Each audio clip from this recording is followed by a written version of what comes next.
Sono contento di ricevere questo trattamento nelle mani di questi medici, mi sento sicuro. Sono le prime parole di Franco, 66enne padovano, primo paziente Covid positivo che all'ospedale di Cittadella ha ricevuto un'infusione di anticorpi monoclonali. La terapia recentemente approvata da AIFA ha la capacità di prevenire la progressione del virus e dell'infezione. Un'arma terapeutica che ha l'obiettivo di bloccare le ospedalizzazioni.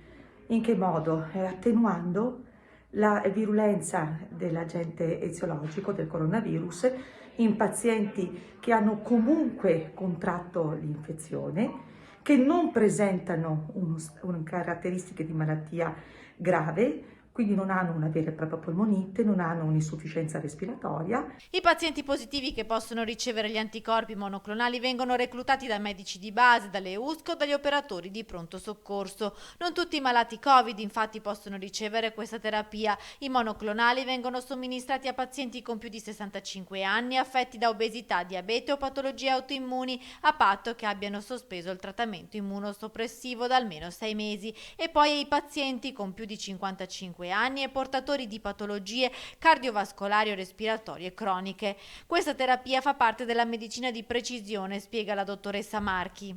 Quindi gli anticorpi monoclonali agiscono come un concetto di chiave con la serratura, vanno a bloccare alcune componenti della spike protein del coronavirus, impedendo che interagisca sul recettore ACE, che è il recettore che rappresenta la porta d'ingresso. L'ospedale di Cittadella per l'USL 6 e l'azienda ospedaliera di Padova sono i due centri di somministrazione dei monoclonali della provincia. La seduta dura circa un'ora e prevede un costante monitoraggio anche dopo che il paziente è tornato a casa.